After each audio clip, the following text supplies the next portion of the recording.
Alors, nous allons nous tourner vers notre dernière intervenante de cette première partie. Donc, Madame Dany-Laure Lavillette, vous êtes responsable du service animation économique de la Chambre régionale de commerce et d'industrie. Et alors, vous allez nous parler de quelque chose qui est particulièrement intéressant, puisque vous arrivez à nous démontrer qu'en associant le développement durable au début d'une réflexion, d'abord, un, ça ne coûte pas plus cher pour une entreprise, et deux, ça peut améliorer la productivité et donc aboutir à une démarche gagnant-gagnant. Donc, je vous laisse nous en dire plus. D'accord, merci beaucoup. Donc, je travaille effectivement à la Chambre régionale de commerce et d'industrie de Picardie, où je travaille sur les dossiers développement durable depuis 2003. Alors, sur la version entreprise, c'est-à-dire que je travaille pas avec les citoyens, mais plutôt avec les entreprises. Et donc, on travaille sur le développement durable depuis 2003 avec le Conseil régional de Picardie, avec l'État et avec l'ADEME. Sur ce qu'on appelle notre programme régional développement durable, au cours duquel on a pu tester des outils d'accompagnement d'entreprise, faire de la sensibilisation sur ce qu'était le développement durable, parce que tout le monde associe le développement durable à de l'écologie ou de l'environnement avec des contraintes en plus. Donc il s'agissait d'expliquer concrètement ce que c'était, et puis d'amener cette notion macroéconomique, on va sauver la planète, à concrètement, moi, entrepreneur qui veut pouvoir assurer les salaires de mes salariés et puis juste demain pour mon entreprise et l'amener à des concepts concrets. Donc j'étais un petit peu ennuyée sur le thème de l'entreprise, sur les nouveaux métiers amenés par le développement durable, parce que pour moi, de ce que j'ai pu voir de nos actions de développement durable dans les entreprises, je ne vois pas de nouveaux métiers. Pour moi, le développement durable, c'est juste un nouveau mode de fonctionnement. C'est des modifications, des évolutions dans les prises de décision dans l'entreprise. C'est-à-dire qu'au moment où on va prendre une décision, on passe cette décision au spectre de tout ce qui est effectivement environnemental, social, économique et également sociétal, c'est-à-dire la collectivité, l'aspect territorial. Mais il n'y a pas de nouveaux métiers pour autant. Je vais vous donner un exemple précis que j'ai exposé tout à l'heure. On a accompagné plusieurs entreprises, dont une qui faisait du nettoyage industriel et qui avait une flotte de véhicules assez importante. Et lorsqu'elle a souhaité renouveler sa flotte de véhicules, elle a fait un appel d'offres comme elle le faisait régulièrement. Et comme elle avait initié la démarche développement durable, elle a d'abord associé les chauffeurs et puis les salariés qui travaillaient avec cette flotte pour prendre en compte leurs desiderata, leurs besoins sur le sujet.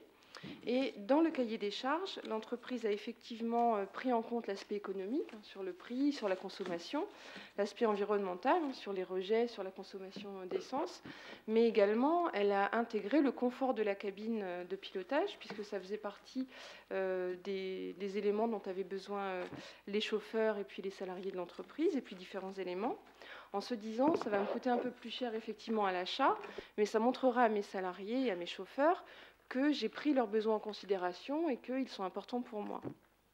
Au final, ça ne leur a pas coûté plus cher. C'était le même prix que les flottes précédentes.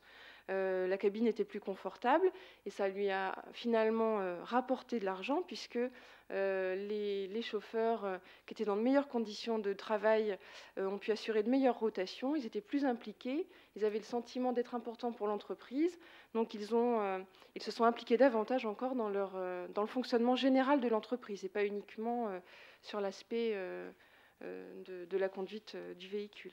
Donc ça vous montre qu'en changeant la prise de décision dans l'entreprise et en intégrant tous les éléments qui sont nécessaires à son bon fonctionnement, on n'est pas forcément perdant économiquement, mais on peut être gagnant sur tous les tableaux. Si je devais résumer l'implication développement durable des entreprises ici, je dirais qu'on instaure des relations gagnant-gagnant. Un des premiers éléments que l'on fait lorsqu'on fait une démarche développement durable, c'est qu'on commence par regarder quels sont les besoins de tout ce qu'on appelle les parties prenantes de l'entreprise. Donc parties prenantes, c'est effectivement les clients, ça on le fait assez naturellement si on veut survivre. C'est également les fournisseurs, c'est les salariés, les actionnaires s'ils existent, les dirigeants, les collectivités, les riverains. Donc on va regarder pour chacun d'entre eux quels sont leurs besoins et ce qu'ils attendent de l'entreprise. Et ensuite on regarde, moi entreprise, qu'est-ce que j'attends de ces personnes et qu'est-ce qu'ils peuvent m'apporter? Quelles ressources ils représentent pour mon entreprise? Donc, par exemple, si je prends la partie prenante salariée, c'est la ressource évidemment numéro 1 pour l'entreprise, et ils apportent des éléments très importants, primordiaux, en matière d'idées, d'implication, dynamisation de l'entreprise. Donc, attendre d'eux uniquement un volume horaire, finalement, ça se rapporte à la portion congrue de ce qu'ils peuvent apporter à l'entreprise. Le fait de prendre en compte leurs besoins et de prendre en compte les ressources qu'ils peuvent effectivement représenter pour l'entreprise, on est sur les bases de la relation gagnant-gagnant qui peut apporter un plus important pour l'entreprise.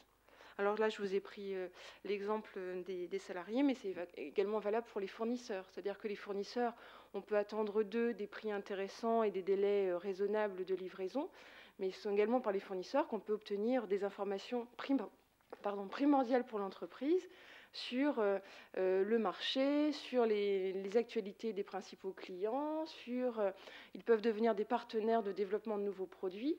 Donc le fournisseur peut apporter infiniment plus à l'entreprise que uniquement des prix, des produits et des délais.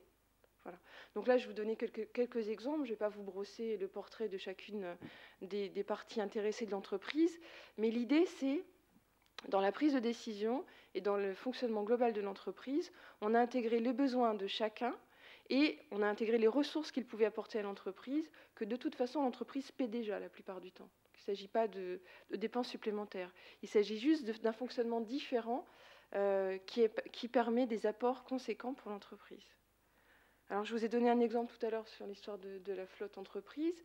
On a une autre entreprise, par exemple, qu'on a accompagnée sur une démarche développement durable, qui est une entreprise de 45 personnes, une petite PME, dont le dirigeant avait bien à cœur le développement, le fonctionnement, qui avait un bon état d'esprit également dans le développement de son entreprise. Et au fur et à mesure de la démarche, et quand il a vu les apports des uns et des autres dans le fonctionnement global de l'entreprise, il a décidé de la création d'un comité de direction pour partager la prise de décision. Ça ne signifie pas que, en gros, c'est plus lui qui dirige l'entreprise, ça signifie que les décisions sont prises ensemble avec les différents représentants des parties prenantes de l'entreprise, ce qui permet une décision plus partagée, plus réfléchie, plus globale et finalement gagnante pour l'entreprise. Voilà, donc j'ai fini. Merci beaucoup.